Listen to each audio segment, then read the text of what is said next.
크게 아멘하겠습니다. 할렐루야. 또 옆에 분들하고도 인사하겠습니다. 당신을 보니까 너무 좋습니다. 네, 여러분 보니까 너무 좋습니다. 오늘 병일이도 왔네요. 너무 좋네요. 또 오늘 우리 성가대를 이렇게 보는데 가운도 너무 이렇게 우리 교회 가운은 참 예쁜 것 같아요. 가운만 예쁜 게 아니라 모델이 이쁘죠? 네, 네. 꼭 천사가 찬양하는 것 같다 이런 마음이 들었습니다. 이 자리에 천사뿐이겠습니까? 우리 성령님께서 이 자리에 임재하시고 우리의 예배를 받으시는 줄로 믿습니다. 이 시간에도 여러분들을 향한 주님의 음성이 여러분들의 마음을 움직이는 귀하고 복된 시간 되기를 주님의 이름으로 축원합니다. 오늘은 베드로 얘기를 좀 하려고 합니다. 이 베드로의 마지막을 우리가 다 성경에 나와 있지 않지만 어떻게 기억하고 있냐면, 베드로는 내가 감히 예수님처럼 영광스럽게 그냥 십자가에 못 박혀 죽을 수도 없다.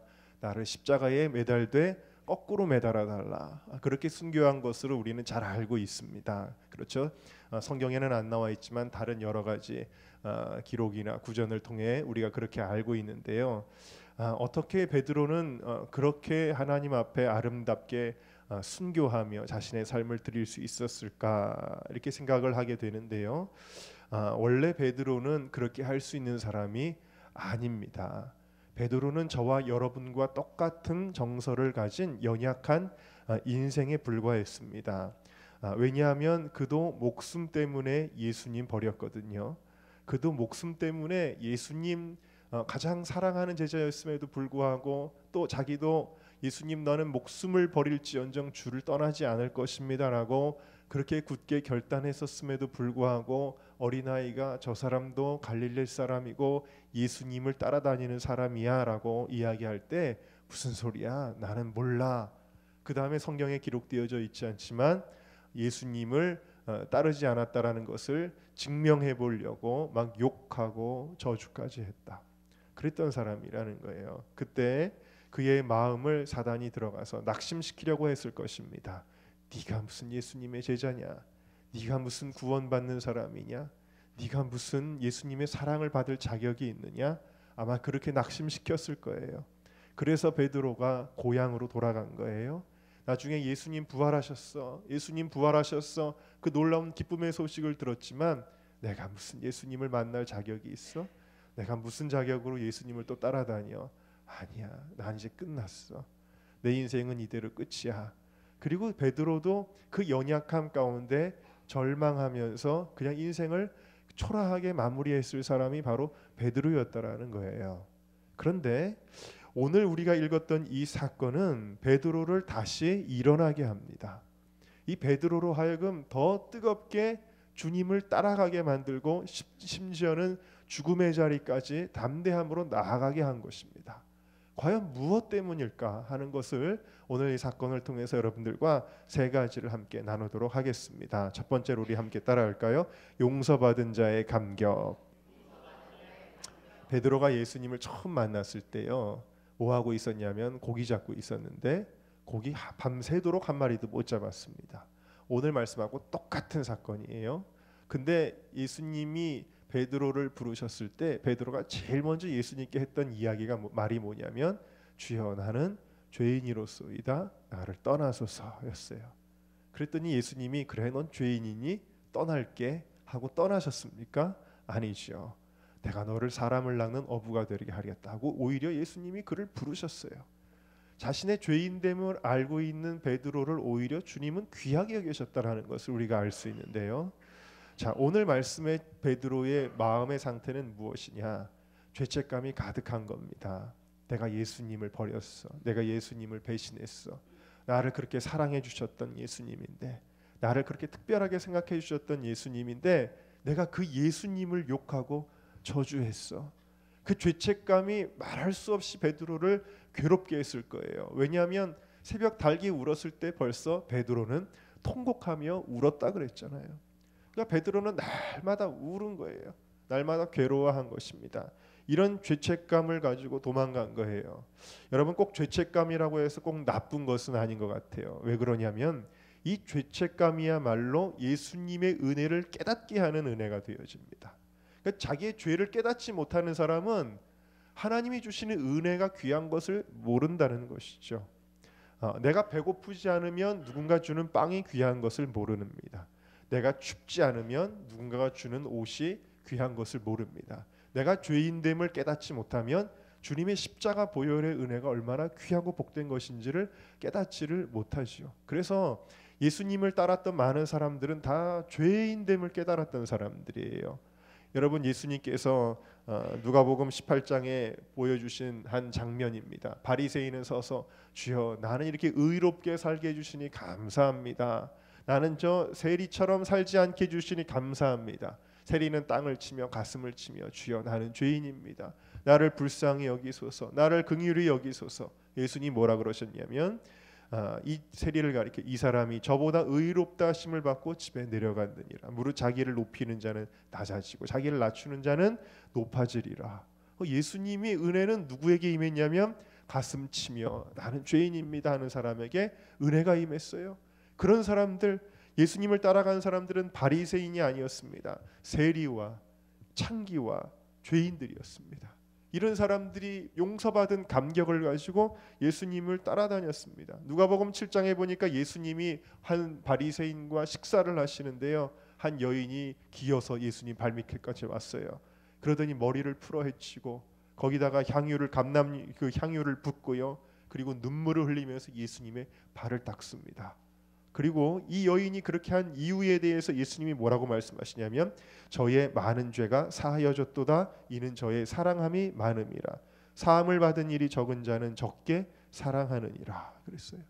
그러니까 이 여자는 많은 죄를 용서받았다는 그 감격이 그의 모든 것을 쏟아붓게 하였다라는 사실이에요. 사도 바울이 어떤 사람입니까? 사도 바울은요, 예수 믿는 사람 죽이러 다니던 사람이에요. 그러니까 이 사도 바울은 도저히 이 사도가 될 자격이라고는 손톱만큼도 없는 사람입니다. 그런데 그는 인류 역사상 가장 많이 주님을 위해 헌신한 사람이 되어져요. 자, 어떻게 그럴 수 있었느냐? 그의 고백입니다. 로마서 5장 20절에 죄가 더한 곳에 뭐가 더욱 넘쳤다고요? 은혜가 더욱 넘쳤다. 함께 따라합시다. 죄가 더한 곳에 은혜가 넘칩니다. 죄를 깨달았고 깨달은 것으로 끝난 게 아니라 그 죄를 용서해 주시는 주님의 사랑을 받을 때, 여러분, 예수님은 이 베드로를 보자마자 멱살 잡아야 되지 않습니까? 너 어떻게 나한테 그럴 수 있었니? 여러분, 우리는 그런 적 많잖아요. 누군가 억울한 일 당하고 누군가 내 흉을 봤어요. 그러면 탁 멱살 잡고 너 나한테 어떻게 그럴 수 있어? 너 나한테 어떻게 그렇게 말할 수 있어? 아마 우리 그럴 것 아닙니까? 그런데 예수님은 아무 말씀 안 하시는 거예요. 야, 이유나 좀 알아보자. 나 궁금하다. 내가 너한테 뭐라고는 안 할게. 너 그때 왜 나 배신했니? 라고 그렇게 한마디라도 좀 하셔야 될 것 같은데요. 이유라도 좀 알자. 예수님 아무것도 안 물어보시는 거예요. 왜냐하면 이미 예수님은 그 죄로 인하여 괴로워하고 눈물 흘린 베드로의 기도를 들으시고 이미 베드로를 다 용서하신 것입니다. 다 용서하셨어요. 그리고는요, 오히려 여러분, 누가 상처를 받았습니까? 여러분, 베드로가 예수님을 배반했을 때, 베드로가 예수님을 부인하고 저주했을 때 누가 상처를 받은 거예요? 예수님이 상처받는 거 아닙니까? 그러면 누가 위로를 받아야 됩니까? 예수님이 위로를 받아야 되잖아요.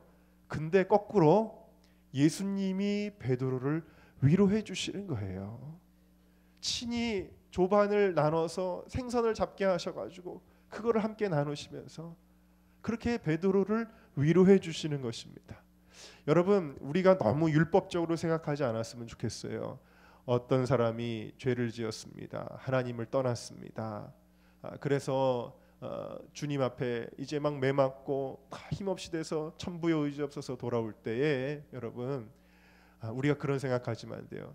하나님, 저 사람 좀 깨달아야 됩니다. 혼나야 됩니다. 우리가 그런 생각하시면 안 돼요.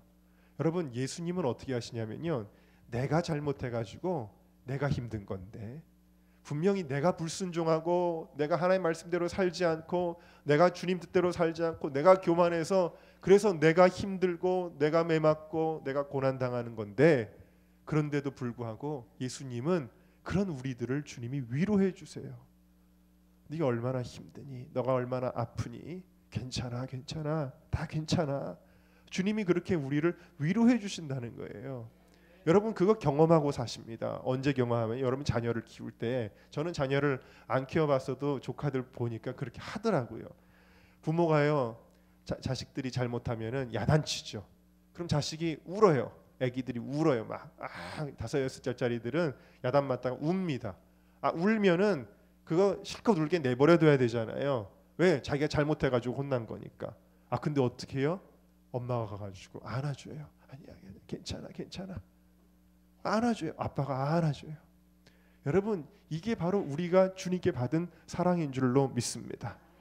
우리의 죄를 다 주님께서 용서하여 주신 줄로 믿습니다.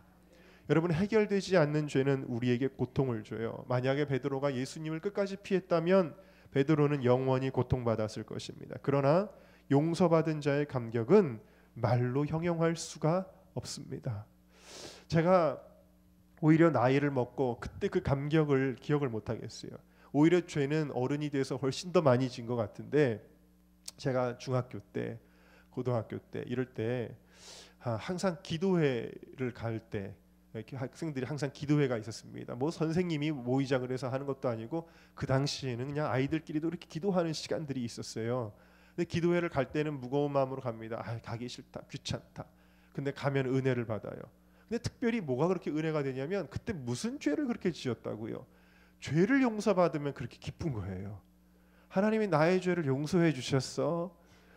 너무 기쁘다. 그러면서 지금도 기억이 납니다. 교회에서 이렇게 내려가면서 그 골목길을 이렇게 가면서 너무 기쁘고 찬송이 나오는 거예요. 막 계속 눈에는 눈물이 글썽글썽거리고, 눈물이 글썽거리니까 전등의 불빛 주위로 이렇게 무지개가 이렇게 막 뜨는데 그만 하나님이 나를 막 사랑해 주시는 것 같고 너무 기쁜 거예요.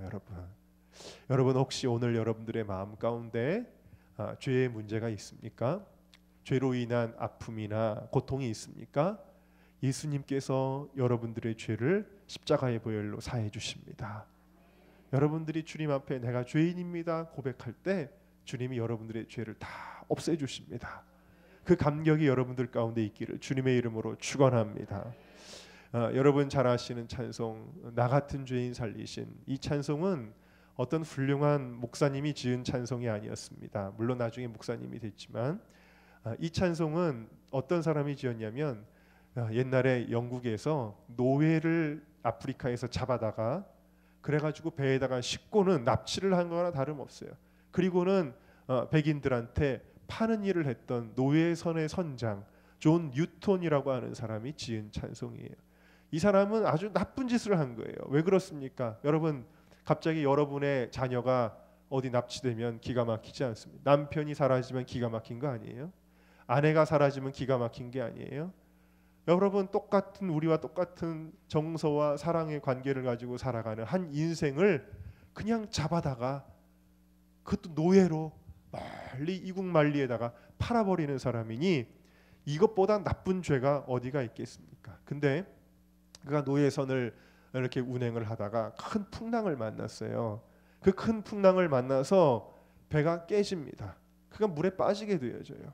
그래가지고는 허우적거리면서 그때서야 하나님 앞에 잘못했습니다. 주님, 하나님 잘못했습니다. 제가 죄인입니다. 근데 극적으로 그가 구조돼서 살게 되어지죠. 무엇입니까? 그가 뭘 깨닫게 되냐면 나 같은 죄인, 그냥 죄인도 아니에요. 나 같은 죄인을 주님이 살려주셨다. 그래서 그가 과거에는 사람들을 잡아서 노예로 파는 사람이었는데 그 다음에는 한 영혼을 구원하는 사람으로 그의 인생이 놀랍게 바뀌게 되어지고 그는 평생 동안 복음을 증거하는 복음의 제자가 된 것을 기억할 수가 있습니다. 여러분 존 뉴턴뿐이겠습니까? 우리 모두가 다 고백해야 될 것은 나 같은 죄인을. 여러분 우리 옆에 앉아 있는 사람들은 잘 몰라요. 내가 무슨 죄를 지었는지. 그러나 나는 알아요. 나 같은 죄인도 용서하신 예수님. 여러분 그 찬양 한번 불러볼까요? 나 같은 죄인 살리 주 은혜 고마워 주 내 고마워 잃었던 생명 찾았고 잃었던 생명 찾아 광명을 얻었네. 광명을 얻었네. 할렐루야. 두 번째로 함께 따라하겠습니다. 예수님께 대한 사랑. 예수님이 베드로에게 뭘 물으셨냐면, 너 왜 나한테 과거에 그랬니? 그런 거 안 물으셨다 그랬어요. 뭘 물으셨다 그랬냐면, 요한의 아들 시몬아, 네가 나를 뭐 하냐고요? 사랑하느냐? 그걸 물으셨어요. 요한의 아들 시몬아, 나를 사랑. 예수님의 궁극적인 목적은 다시 너 내 제자가 되라 하는 것이 궁극적인 목적이었지만, 너 내 제자가 될 수 있겠니? 내 양을 칠 수 있겠니? 내 양을 먹일 수 있겠니? 그거를 먼저 물으시는 것이 아니라 뭘 물으셨냐면, 너 나를 지금도 사랑하니? 그거를 물으셨어요. 왜냐하면 예수님을 사랑하지 않으면 예수님의 양을 칠 수가 없기 때문입니다. 여러분, 예수님을 사랑하지 않으면 목사 못합니다. 예수님을 사랑하지 않으면 여러분들 교회에서 충성봉사 못합니다. 예수님 사랑하지 않으면 주방봉사도 못합니다. 아무것도 못. 예수님 사랑하지 않으면 나가서 전도도 못해요. 예수님을 사랑하면 그럼 어떻게? 여러분, 사랑하면 뭐든지 하게 되는 줄로 믿습니다. 이번에 추석 때도 이제 또 가족들을 만났습니다. 조카들이 또 왔어요. 저는 조카들을 추석 때 이런 때 아니면 보지를 못하는데 뭘 이렇게 하나씩 들고 있어요. 보니까 조그만 자동차예요. 근데 그 자동차가 어떻게 하니까 뭐가 돼요? 로봇가 돼요. 여러분, 요즘 세상이 정말 좋아졌습니다. 어떻게 자동차가 로봇가 됩니까? 있을 수 없는 일이에요. 그러나 여러분, 그게 되더라는 거예요. 근데 제가 봤을 때는 조그만한 장난감인데 그 장난감이 장난 아니에요. 왜 장난이 아니냐? 여러분, 요즘은요, 저 어렸을 때만 해도 아침에 부모님 나가셔가지고 밤에 들어오셨거든요. 저희 집에는 구석에 라면 박스가 이렇게 쌓여 있었어요. 예전에 임춘애가 라면 먹고 뛰었다 그랬는데 저희는 라면 먹고 자랐습니다. 부모님의 그렇게 무슨 뭘 이렇게 막 돌봄을 받고 그런 세대가 아니잖아요. 근데 요즘 세대는 어떻습니까? 아이가 보통 상전이 아니죠, 여러분. 그래서 뭐 요즘 아이들은 뭐 다 해줍니다. 다 해주지 않습니까? 그런데 우리 형수님도 예외가 아니었다라는 걸 저는 알고 충격을 받았어요. 우리 형수님은 안 그럴 줄 알았거든요. 근데 그 장난감이 어디 동네에서 사온 장난감이 아니라 이마트에 가면 그 장난감 하나를 사기 위해서 엄마들이 줄을 선다는 거예요. 아침부터. 그 장난감이 또 보신가요? 뭔지 몰라요. 이게 뭐 하여튼 그 자동차가 됐다가 로봇가 됐다는 그 장난감이 얼마나 귀한지 그 만화 영화를 보고 아이들이 막 쪼르니까요. 엄마들이 줄을 쫙 서 있대요. 줄을 서 가지고는 뭐라고 이야기를 하냐면 서로 우리 지금 왜 이러고 있지? 다들 그러신다는 거예요. 우리는 왜 이러고 있지? 그러면서도 거기 서 있어요. 왜 이러고 있기는요. 장난감 사려고 왔잖아요. 왜 그거 줄 서가면서 그러고 있을까요? 왜 그 코미디언들 그 하는 유행어 중에 그런 거 있죠? 왜 이러는 걸까요? 그거 있잖아요. 예? 도대체 왜 이러는 걸까요? 그게 뭐냐면 자식 사랑하니까 뭐든지 하는 거예요. 여러분, 그게 할 짓입니까? 여러분, 솔직히 말해서 장난감 하나 사려고 엄마들이 줄 서 있는 게 이게 할 짓이냐고요. 그런데 하는 거예요. 그걸 왜? 자식을 사랑하니까 뭐든지 하는 겁니다. 여러분, 자식을 공부시키려고요, 뼈 빠지게 고생합니다. 허리띠를 졸라매는 거예요. 여러분, 왜 그렇게 고생을 하세요? 힘들게. 그냥 먹을 만치만 딱 돈 벌어가지고 살면 될 텐데. 자식을 위해서 그렇게 하는 것입니다. 사랑하면 뭐든지 할 수 있습니다. 제가 가르쳤던 청년 중에 남자 청년이 있는데 여자 청년을 굉장히 좋아하는데, 이 남자 청년은 직장이 어디냐면 저 충북 청원이에요. 청원인데 여자 청년은 저 사당동에 직장에 있었어요. 근데 매일 오는 거예요, 청원에서. 대단하더라고요. 저는 이해 못할 청년입니다만 정말 놀랍게도 거기서 왔다 갔다 하는 거예요. 그거 왜 그러는 걸까요? 도대체 왜 그러는 걸까요? 왜 그러는 걸까요? 사랑하기 때문에. 여러분, 사랑하면 뭐든지 하게 되어지는 줄로 믿습니다. 여러분, 사랑은 사람을 슈퍼맨으로 만드는 겁니다. 여러분, 혹시 교회 일하다가 왜 힘들다라는 생각이 들 때가 있으면 그거 왜 그런지 아세요? 그거는 일이 많아서 힘든 게 아니에요. 일이 힘들어서 힘든 게 아니에요. 주님께 대한 사랑이 식어지면은 힘들어요. 여러분, 아마 제가 생각할 때 지금쯤은 거기 충북 창원에서 왔다 갔다 했던 청년도 지금쯤은 그렇게 안 할 것 같아요. 왜? 이제 결혼을 해서 오래 살다 보면 사랑으로 사는 게 아니라 뭘로 사는 거니까 정으로 사는 거니 아닌가요? 사랑하시나요? 물론 저도 사랑합니다. 이거 큰일 났네. 네. 아무튼 여러분, 우리가 교회일하다가 힘들어요. 못하겠어요. 그거는요, 진짜 힘든 게 문제가 아니라 주님을 사랑하는 마음이 식어졌기 때문입니다. 사랑이 없이 헌신하는 것은 너무나 힘든 일입니다. 그러나 나를 사랑하사 나를 위하여 자기 몸을 버리신 예수 그리스도를 내가 정말 뜨겁게 사랑하게 되어지면 여러분 그냥 교회 와서 살고 싶은 거예요. 맨날 교회 가고 싶고 주님 만나고 싶고 예배드리고 싶고 내가 주님을 위해서 뭘 할까 자꾸 연구하게 되고 그리고 주님을 위해서 뭐든지 쏟아붓게 되어져요. 마리아가 향유옥합 결혼 지창금으로 만들어 놓던 것도 아낌없이 깨어부셨던 것처럼 주님을 위해 내가 뭘 할 수 있을까만 생각하게 되고 그것을 할 때마다 오히려 기쁜 것입니다. 너무 좋은 거예요. 고생을 해도 내 모든 것을 손해보아도 그것이 기쁜 것입니다. 장래가 촉망되는 한 청년이 육군 소위로 임관돼서 전방에 근무 중이었습니다. 그런데 어느 날 부하사병의 실수로 수류탄이 빵 터졌는데 그 바람에 이 사고를 당해서 이 청년이 한쪽 팔을 잃어버렸어요. 병원에 입원하게 되었는데 오랫동안 사귀었던 어려서부터 친했고 소꿉친구였고 대학을 다니면서 이제 연애를 한 결혼을 약속하고 그렇게 장래를 계획했던 자매 아직 결혼은 하지 않았지만 그 자매가 병원으로 병문안을 온다고 합니다. 그에게는 확인해야 될 것이 있었습니다. 몇 번이나 망설이고 기회를 엿보다가 여자친구에게 물었대요. 팔이 없는 나를 지금도 좋아하느냐? 라고 물었습니다. 떨리는 가슴을 누르며 물었습니다. 반신반의하면서 묻는 질문에 여자친구가 대답을 했습니다. 나는 당신의 팔을 좋아한 것이 아니고 당신을 좋아했기 때문에 팔이 있고 없고는 상관하지 않아요.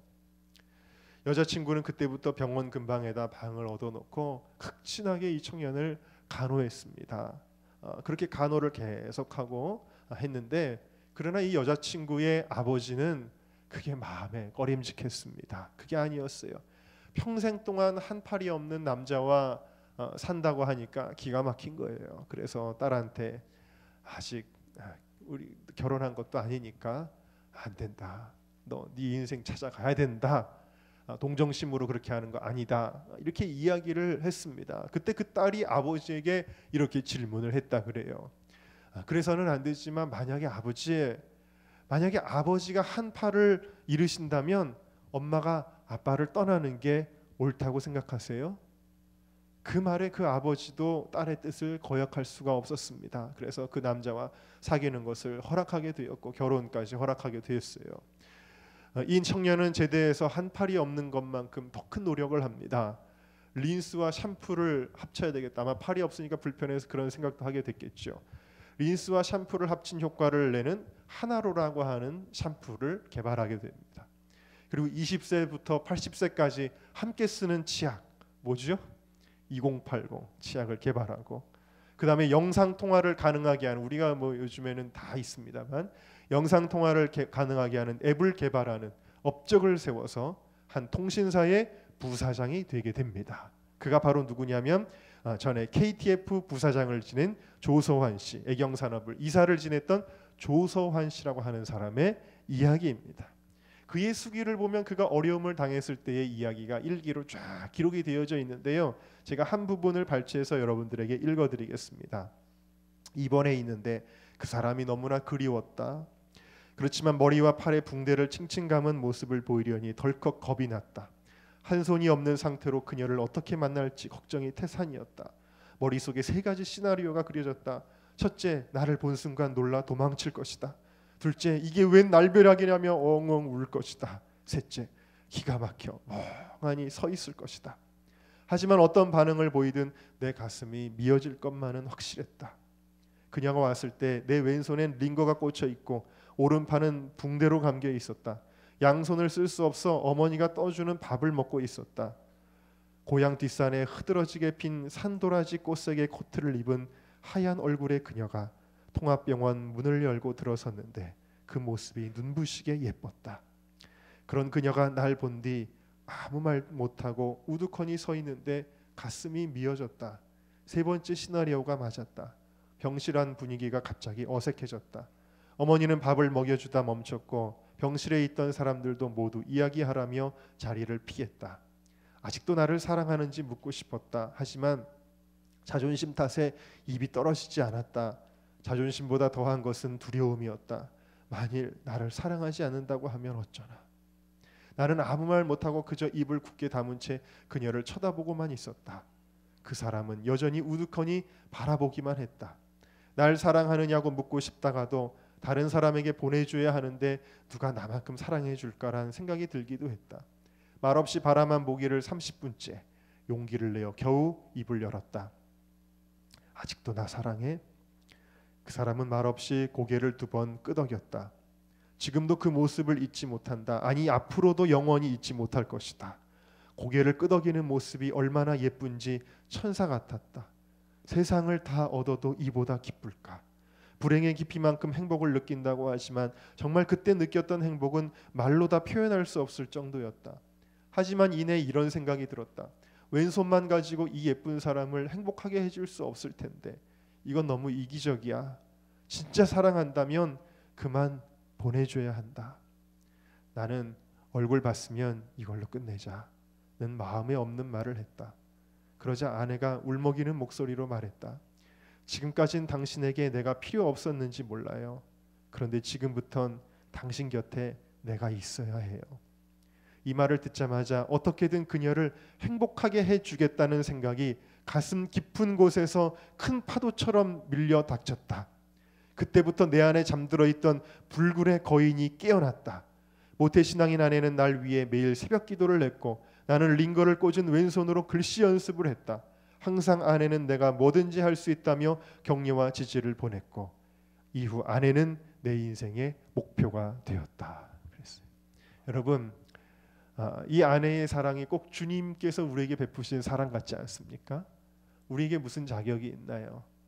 여러분, 우리 모습 보면 주님이 우리를 사랑할 수 없지만 그럼에도 불구하고 베드로를 사랑할 수 없지만 그럼에도 불구하고 주님은 끝까지 사랑하십니다. 그 사랑받은 우리들, 그 사랑받은 감격이 우리가 다시 일어나게 하고 다시 주를 위해 헌신하게 하는 힘이 되어진다는 것 믿으시기를 주님의 이름으로 축원합니다. 마지막으로 함께 따라하겠습니다. 포기할 수 없는 꿈. 예수님이 뭘 마지막에 부탁하시냐면 내 어린 양을 먹이라, 내 양을 치라, 내 양을 먹이라, 그렇게 말씀을 하십니다. 여러분, 베드로를 무엇으로 부르시는 장면이냐면요, 다시 예수님의 제자로 부르시는 장면이라는 것입니다. 여러분, 처음 예수님이 그들을 부르셨을 때 그들은 꿈에 부풀었습니다. 그들은 하나님 나라에 대한 꿈으로 부풀었고 그 하나님 나라를 갈망하며 자기들의 삶을 던지겠다고, 내가 이제는 그물을 가지고 물고기를 낚는 사람이 아니라 복음을 가지고 사람을 낚는 어부가 되어 하나님 나라를 이루겠다라는 꿈을 가지고 그들이 모든 것을 버리고 예수님을 쫓아갔습니다. 그들의 마음속에 열정과 꿈이 있었어요. 사명이 있었어요. 그런데 예수님 십자가에서 돌아가실 때, 그리고 그들이 예수님을 버렸을 때 그 모든 꿈은 다 산산조각이 난 것처럼 다 깨져버렸습니다. 그리고 그들은 뿔뿔이 흩어졌습니다. 다 돌아갔습니다. 자신들이 원래 살던 그 모습 그대로 하던 그 일로 생업으로 돌아갔습니다. 다시 예전처럼 먹고 사는 일로 그들은 돌아갔습니다. 그러나 그럼에도 불구하고 성경에 나와 있지는 않지만 제가 볼 때는 먹고 사는 일에 돌아간 그들이라고 할지라도, 베드로라고 할지라도 그들의 마음 한구석에는 그들이 처음 받았던 그 꿈이 꺼지지 않고 있었을 거예요. 그것이 아직까지 불씨가 살아 있었을 것입니다. 예수님이 그를 다시 만나 주셨을 때에 너의 그 불씨를 내가 다시 살리기를 원한다. 그것입니다. 요한의 아들 시몬아, 네가 나를 사랑한다면 됐다. 너 다시 내 제자가 되어다오. 나와 함께 다시 일어나자. 나와 함께 다시 일하자. 예수님은 그들 안에 있는 꿈을 다시 한번 일으켜 주신 것입니다. 여러분, 이 꿈이 있는 것이 너무나 중요해요. 왜? 꿈이 있는 사람은 힘들어도 견디기 때문이에요. 피곤해도 견디기 때문입니다. 꿈이 있으면 그렇게 하는 거예요. 여러분, 꿈을 가진 학생들은요, 코피를 흘려가면서도 공부하는 것입니다. 꿈이 있는 사람은요, 정말 너무 피곤하고 쓰러질 것 같아도 열심히 뛰어다니는 것입니다. 이 꿈이라고 하는 것이 너무나 중요한 것입니다. 사도 바울이 정말 주님을 위해 가진 고생을 한 것이 그가 고백한 성경에 보면 나오죠. 가는 곳마다 매 맞았어요. 가는 곳마다 죽을 뻔했습니다. 가는 곳마다 배고팠고, 가는 곳마다 피곤했고, 가는 곳마다 사람들에게 억울한 일을 당했습니다. 말할 수 없는 고난이 있었지만 성경은 뭐라고 기록하고 있냐면, 보라, 이제 나는 심령의 매임을 받아 예루살렘으로 가는데 거기서 무슨 일을 만날는지 알지 못하노라. 예루살렘에 가면 이제 사도 바울 죽을 수 있습니다 하고 사람들이 예언의 말씀을 하는데도 가는 거예요. 왜? 심령의 매임을 받았어요. 뭐가 자꾸 끌고 가는 거예요. 바울을 자꾸 나를 끌고 가는 것, 그게 바로 바울에게 주셨던 주님의 환상이라는 거예요. 내가 너를 이방의 빛으로 너를 삼았다. 그 꿈과 환상이 이 사도 바울을 죽음의 현장까지도 나아가게 하는 것이었어요. 여러분에게도 꿈이 있습니까? 그 꿈을 혹시 잃어버리지는 않았습니까? 그 꿈이 혹시 깨어지지는 않았습니까? 그 꿈을 잃어버리고 베드로처럼 물고기 잡는 일에 지금 열중하고 있지는 않습니까? 먹고 사는 일에 그냥 매몰되어 있지는 않습니까? 그러나 여러분, 주님은 여러분들 안에 있는 그 꿈을 다시 꺼내주시기를 원하십니다. 저에게도 많은 꿈들이 있어요. 이 꿈은요, 제가 평생 포기하지 않을 것입니다. 여러분들 아시는 대로 11월 달이면 홀리위크를 합니다. 한 달 남았습니다. 홀리위크가 너무 어렵습니다. 힘듭니다. 여러분 보시기엔 단순한 그냥 행사 같지만 너무너무 힘이 듭니다. 근데 그래도 합니다. 아무리 힘들어도 할 겁니다. 아무리 어려운 일을 당해도 합니다. 왜냐하면 꿈이 있기 때문입니다. 언젠가, 제 평생에 언젠가는 이루어질 일, 대한민국의 거룩한 주간이 만들어지는 것, 우리가 추석을 지내는 것, 우리가 무슨 어제는 불꽃놀이를 하더라고요. 불꽃놀이 하는 것, 온 국민이 축구 경기에 열광하는 것, 그런 것이 아니라 언젠가 하나님이 대한민국이 한 민족이 하나가 되어서 하나님 앞에 예배하는 날이 오게 하여 주옵소서. 이게 꿈이에요. 그래서 그걸 생각할 때마다 자다가도 벌떡 일어납니다. 힘들어도 하는 거예요. 꿈이 있기 때문에. 여러분에게 주신 꿈은 무엇인가요? 내 꿈 말고요, 욕심 말고요, 하나님의 선하시고 기뻐하시는 그 뜻이 여러분들 안에 있는 그 꿈이 무엇인가요? 갈라디아서 6장 9절에 우리가 선을 행하되 낙심하지 말지니 피곤하지 아니하면 때가 이름에 거두리라. 그 꿈 포기하지 않으면 언젠가는 이루어집니다. 꿈은 반드시 이루어져요. 놀라운 거예요. 꿈은요.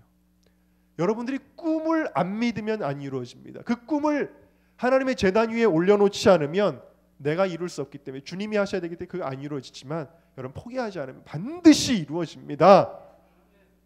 아멘 하시는 분들만 이루어질 줄로 믿습니다. 네, 다 이루어집니다. 꿈이 있으면 포기하지 않는 것입니다. 이제 꿈을 다시 찾게 된 베드로는 십자가에 거꾸려 못 박혀 죽기까지 포기하지 않은 것입니다. 여러분, 혹시 여러분 낭망하고 있습니까? 좌절하고 있습니까? 꿈을 잃어버리고 그저 하루하루를 그냥 살아가고 있습니까? 오늘 주님께서 여러분들을 다시 일으켜 주시기를 주님의 이름으로 축원합니다. 용서받은 자의 감격으로, 주님의 사랑에 반응하는 그 사랑으로, 그리고 잃어버렸던 꿈이 다시 한번 뜨겁게 일어나는 그 소망으로 다시 일어나는 여러분 모두가 되시기를 주님의 이름으로 축원합니다.